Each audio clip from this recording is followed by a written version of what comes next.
Psychologically challenged people say, there's no way I'm going to do well, I'm right to be ignored. That interrupts his happiness, freedom, and peace in this way, and suffers from a whisper of unconsciousness like a curse. You called this inner critic. How to get away with it? By which you mean how to get away from it. Right. Yeah.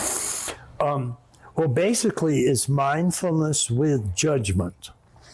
So what you want to do, in other words, is watch your inner stream of thoughts, and when you find this inner critic speaking up, you just be aware of it, but you judge it as, I don't want to do that. I want to get rid of that inner critic. And you just keep that mindfulness with that judgment up. And as long as the inner critic shows up, you're going to be aware of it, and you're going to judge it as negative, as I don't want that as part of myself. And if you do it with mindful awareness, then you won't repress it. You won't split it off from awareness. You're being aware of it. And so it will just stay there, and as you judge it negatively, it'll start to get the picture, and it'll stop speaking so loudly or so often or so regularly, and it'll just start to die down. But you have to do it with mindfulness plus that judgment. They're both very important ingredients in this process. But it works all the time. If you do that, it will get rid of your inner critic. You once wrote a love story that you felt while nursing take care of your wife, Treya, Right.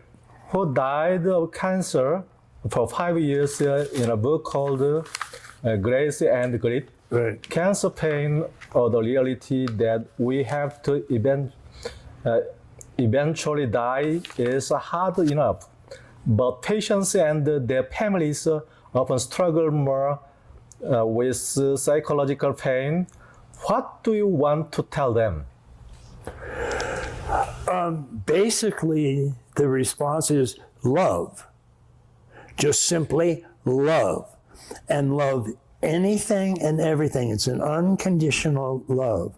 And that means you love your pain, you love your illness, you love whatever negative is arising.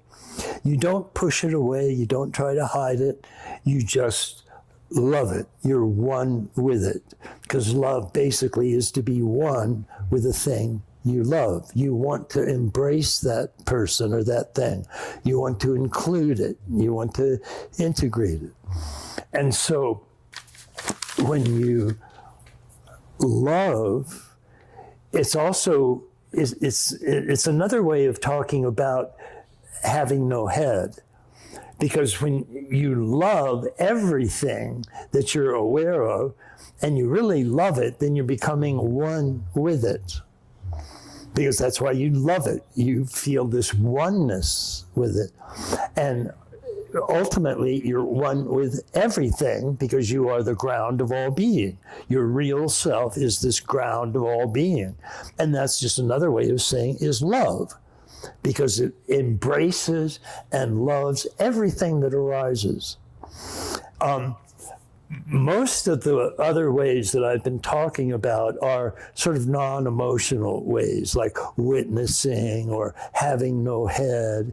And so I just stated them all, and they're all kind of bland and boring. But love is a real feeling. It's a real emotion that you have. And most people can get a sense of their loving nature. And if you do that and you bring that love up and add it to this oneness with everything that's arising, then that will spill over into your pain and into how you view your illness. And with that loving approach, you can embrace all of life's problems. And that was what basically made Treya such an extraordinary person. Is she had this abundant, overflowing love for everybody and everything. She even ended up being able to love her cancer. And I watched her go through extraordinarily vicious pain. And yet she would get to the place where she would just love it. She would embrace it. She'd say, come on, have at it. And it would never overwhelm her. It would never knock her off her stride because she was in love. And love, an old saying has it, love cures all. And because love embraces all.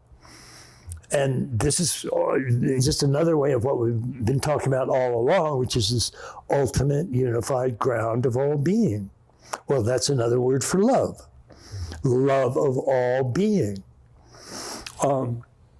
So that's what I recommend for dealing with that problem.